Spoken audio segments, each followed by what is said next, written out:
सुनो और देखो तुम।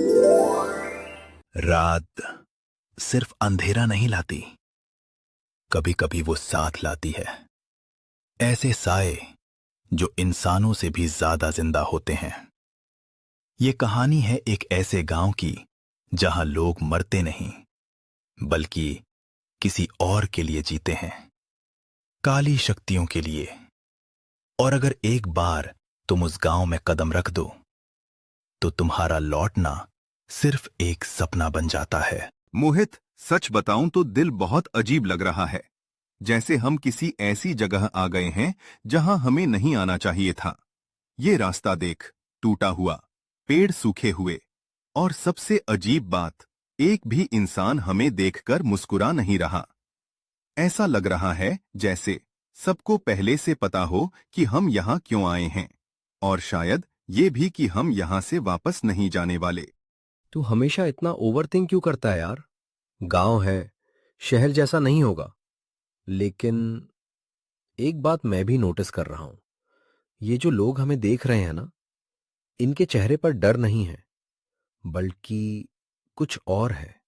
जैसे इंतजार, जैसे वो किसी चीज का इंतजार कर रहे हों, और शायद वो चीज हम हैं। मतलब हम यहाँ शिकार हैं? रुको, एक कदम भी आगे मत बढ़ाओ। तुम दोनों को नहीं पता तुम कहाँ आ गए हो। ये गांव सिर्फ जमीन का टुकड़ा नहीं है, ये एक कैद खाना है जहाँ इंसान नहीं रहते। यहाँ रहते हैं साए, जो इंसानों के शरीर में छिपे होते हैं। माँ जी, आप डर क्यों रही हैं? सीधा सीधा बताइए, क्या हो रहा है यहाँ? सालों पहले एक तांत्रिक आया था। उसने इस गांव को चुना क्योंकि यहाँ लोग भोले थे, और भोले लोग सबसे आसान शिकार होते हैं। उसने काला जादू शुरू किया। पहले जानवर मरे, फिर लोग, और फिर लोग मरना बंद हो गए। उनकी आत्माएं उनके शरीर में फंस गईं, और वो उस तांत्रिक के गुलाम बन गए। तो क्या वो तांत्रिक अभी भी जिंदा है? मोहित, तूने दरवाजा बंद किया था ना? कसम से, मैंने खुद चेक किया था। फिर ये अपने आप कैसे खुल रहा है? ये हवा नहीं हो सकती, ये कुछ और है। रवि, पीछे मत देखना, बस धीरे से मेरी बात सुन। खिड़की के पास कोई खड़ा है, लेकिन उसकी परछाई नहीं है। मतलब वो इंसान नहीं है? तुम आ गए। ये क्या है मेरे हाथ पर? कल तक तो कुछ नहीं था। ये निशान जल क्यों रहा है? ऐसा लग रहा है जैसे कोई अंदर से मेरी नसों को पकड़कर खींच रहा हो। रवि, ये कोई साधारण चीज नहीं है। ये एक चयन है। किसी ने तुझे चुना है, और अगर मैं गलत नहीं हूं तो वो तांत्रिक है। मतलब मैं अब उसका हिस्सा बन जाऊंगा?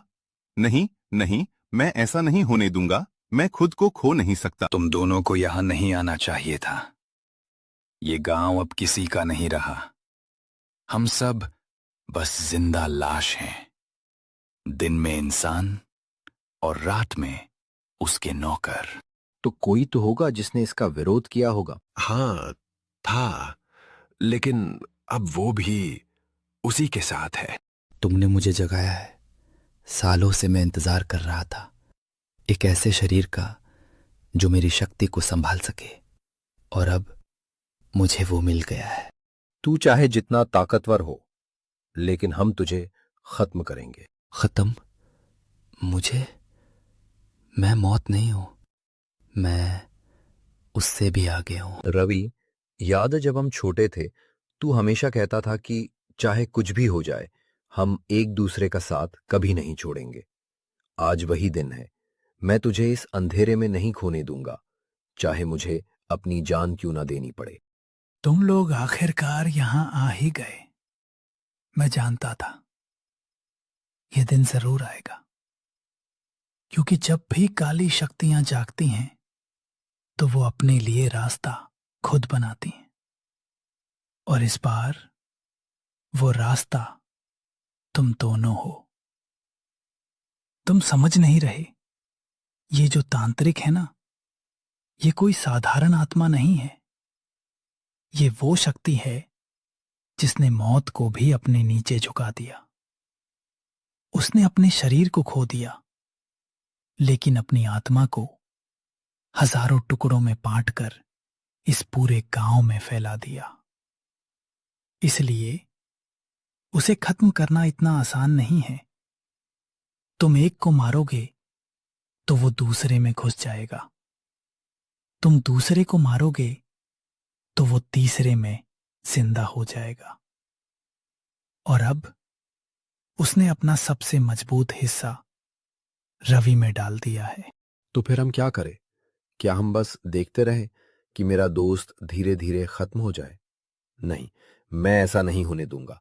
आपको कुछ ना कुछ रास्ता बताना होगा। रास्ता है, लेकिन वो आसान नहीं है। तुम्हें उस जगह जाना होगा जहां से ये सब शुरू हुआ था। वो पुराना कुआं जिसके अंदर उसकी असली शक्ति छिपी है। लेकिन याद रखना, वो जगह सिर्फ शरीर की नहीं, आत्मा की भी परीक्षा लेती है। अगर तुम्हारा मन जरा सा भी कमजोर पड़ा तो तुम वापस नहीं आओगे। मोहित, मुझे कुछ हो रहा है। मेरी आवाज मेरी नहीं लग रही। मेरे अंदर कोई और बोल रहा है। मैं खुद को कंट्रोल नहीं कर पा रहा। जैसे कोई मेरे दिमाग में घुसकर हर सोच बदल रहा है। तुम देर से आए, लेकिन अब तुम कभी नहीं जाओगे। रवि, नहीं, तू अंदर से लड़। मैं जानता हूं तू अभी भी अंदर है। तू हार मत मान। नहीं, मैं हार नहीं मानूंगा। ये शरीर मेरा है, ये दिमाग मेरा है, और मैं किसी को भी इसे छीनने नहीं दूंगा। तू चाहे जितना ताकतवर हो, लेकिन तू मेरी इच्छा से बड़ा नहीं हो सकता। मैं तुझे अपने अंदर से निकाल कर ही तू मुझे रहूंगा। निकाल नहीं सकता, क्योंकि अब मैं ही तू हूं। तेरी हर सांस मेरी है, तेरा हर खून का कतरा मेरा है।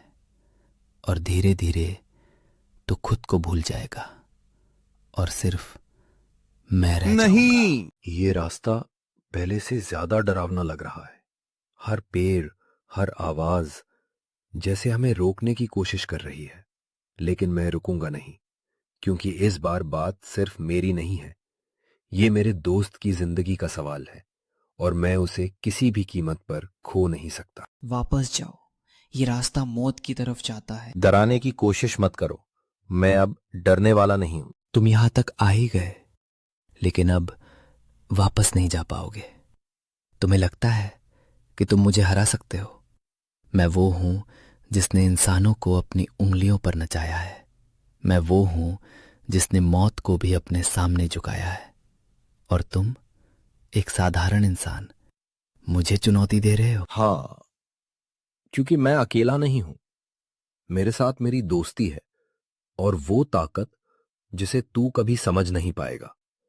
तूने लोगों को डर से बांधा है, लेकिन मैं अपने दोस्त को विश्वास से बचा। मोहित, अगर मैं हार गया तो मुझे छोड़ देना, क्योंकि मैं नहीं चाहता कि मेरी वजह से तू मरे। चुप हो जा। तू मरेगा नहीं, क्योंकि मैं तुझे मरने नहीं दूंगा। तू मेरा दोस्त है, और दोस्ती किसी भी काले जादू से बड़ी होती है। अब समय आ गया है मंत्र शुरू करने का। नहीं, ये मत करो। तुम खुद को भी खत्म कर दोगे। अगर मेरे दोस्त को बचाने के लिए मुझे अपनी जान देनी पड़े तो रवि, सब खत्म हो गया। हाँ, लेकिन इसकी कीमत बहुत बड़ी थी। तांत्रिक खत्म हो गया, लेकिन क्या सच में सब खत्म हुआ? रवि के हाथ पर हल्का काला निशान फिर दिखता है। नहीं, मैं खत्म नहीं हो सकता। ये खत्म है आज। तू हार गया। यही है वो कुआं, इतना गहरा जैसे इसका अंत ही ना हो। यहीं उसने अपनी आत्मा के टुकड़े छिपाए थे, और यहीं उसका अंत भी कोई होगा। मुझे खत्म नहीं कर सकता। मोहित, मुझे लगता है वो अभी भी कहीं है।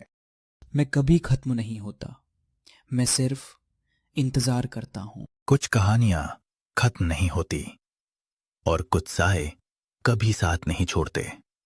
अगर आपको ये कहानी डरावनी लगी तो लाइक और सब्सक्राइब जरूर करें, क्योंकि अगली कहानी और भी ज्यादा खतरनाक होगी।